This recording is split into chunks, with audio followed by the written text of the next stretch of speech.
Igihe wifuza kwigisha umwana kwigirira icyizere, ikintu cya mbere ugomba gukora ndetse ugomba no kwihatira gutoza umwana ni ukumutoza kugira ibyo yikorera.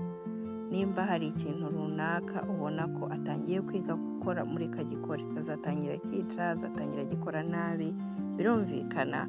Rimwe na rimwe hari n'igihe tubyanga kuko nta mwanya tuba dufite, ariko nibwo buryo umwana yiga, nibwo buryo umwana yumva ko icyo kintu agishoboye, ni nabwo buryo umwana agenda akitoza gake gake. Niba atangiye kwiga koza ikintu, mureka acyoze nabi, ntihashire umwanya wo gisubiremo, ariko yagikoze. Nimba ashaka kwirisha, mureke yirishe abimene hasi, ariko niko agenda yiga kubikora. Niba agiye gusasa agasasa nabi, mureke abikore nabi, ubisubiremo, ariko yabikoze. Gahoro gahoro agenda yiga uko babikora, agenda yiga uko babikora neza, mureke abyige